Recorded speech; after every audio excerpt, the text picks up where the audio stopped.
अब बात करेंगे रायबरेली से खबर की, जहां भूमिया की दबंगई की खिलाफ जो है लगभग आधा दर्जन पीड़ितों ने जिलाधिकारी और पुलिस अधीक्षक को प्रार्थना पत्र देकर कब्जा की गई जमीन को मुक्त कराने और भू माफिया के खिलाफ कठोर कार्रवाई करने का प्रार्थना पत्र दिया है। सदर तहसील के जहानपुर कोडस मुंशीगंज में माधुरी सिंह समेत अन्य आधा दर्जन लोगों ने पैसा देकर मकान बनवाने के लिए जमीन खरीद रखी थी, लेकिन शहीद स्मारक मुंशीगंज निवासी भू माफिया देवेंद्र सिंह ने इन सब की जमीन पर दबंगई दिखाते हुए अवैध रूप से कब्जा कर लिया।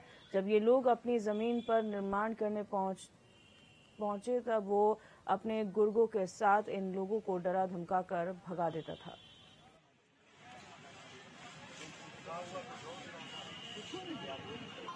मैंने ज़मीन खरीदी थी शहीद स्मारक में। देवेंद्र सिंह जो है वहाँ पे भू माफिया कब्जा कर रखा है। हमारा 8 साल से बैनामा था। वहाँ पे हम लोग फाउंडेशन करवाया था। 7-8 प्लाट थे हमारे लोगों को, सब लोगों ने मिलके करवाया था। तोड़वा के उन्होंने फिर से अपना कब्जा कर लिया है और हम लोग को जब वहाँ पे जाते हैं तो धमकाते डराते हैं कि हम आपको यहाँ कब्जा नहीं देंगे।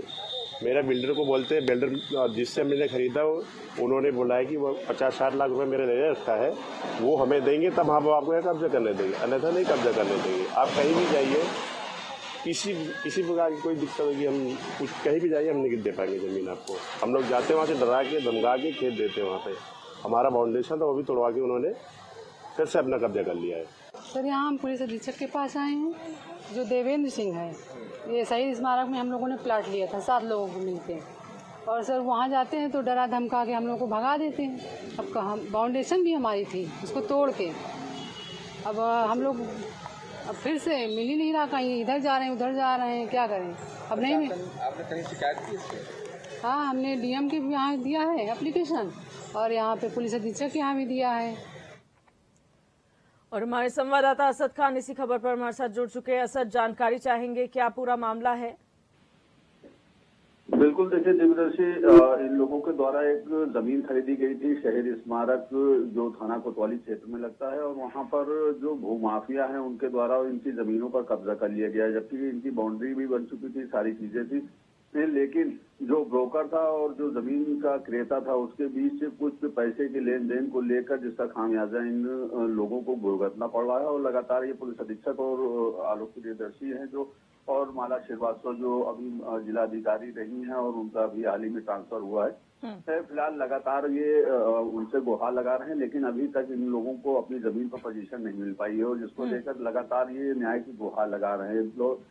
और सबसे बड़ी बात यह है कि जिस तरह से भूमाफिया हावी हैं उन पर प्रशासनिक स्तर से कोई कार्रवाई नहीं हो रही है। कहीं ना कहीं उनका मन भी बढ़ रहा है, और इस तरह से वो लगातार भूमाफिया जो है जमीनों पर कब्जा करते नजर आ रहे हैं। जी असद, यहाँ पर कई बार शिकायत की गई है, डीएम से शिकायत कर दी गई, पुलिस अधीक्षक से अब शिकायत की गई है। आखिर क्या वजह है कि अभी तक इन पर कार्रवाई नहीं हो रही है? भूमाफियाओं का कितना वर्चस्व क्षेत्र में है?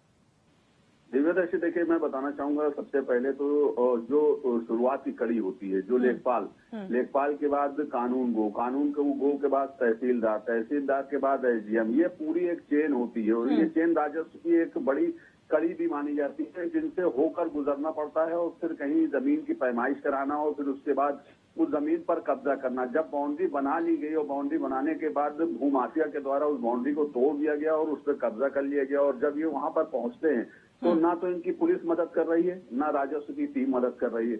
आखिर इस पर कार्रवाई क्यों नहीं की जा रही है, ये प्रशासन को सवालों के घेरे में जरूर खड़ा करता है। फिलहाल रायबरेली का ये कोई पहला मामला नहीं है, इससे पहले भी कई मामले प्रकाश में आ चुके हैं। लगातार लोग दौड़ रहे हैं, चाहे वो आरडीए विकास प्राधिकरण को लेकर हो, जहां पर ध्वस्तीकरण का आदेश जो कमिश्नर है रोशन जैकब उनके द्वारा दिया जा चुका है, लेकिन उस पर भी ध्वस्तीकरण का अभी तक कोई भी बुलडोजर वहां नहीं पहुंचा। तो लोग इंतजार कर रहे हैं बाबा के बुलडोजर का, कि इन भूमाफियाओं पर आखिर बाबा का बुलडोजर क्यों नहीं चल रहा है, कि रायबरेली पर क्या किसी का हाथ है, या फिर यहाँ पर कार्रवाई करने से ये अधिकारी कतराते हैं। ये किसकी शय पर काम हो रहा है? लगातार बेशकीमती जमीन, जो गरीब आदमी अपना पाई जोड़कर जमीन खरीदता है, और फिर उसके बाद भूमाफिया उस पर काबिज हो जाते हैं, और खाओ कमाओ नीति के आगे ये अधिकारी बेबस नजर आते हैं और कोई कार्रवाई नहीं करते, जिसका सबसे बड़ा फायदा भूमाफियाओं को होता है। जी, बहुत शुक्रिया जानकारी।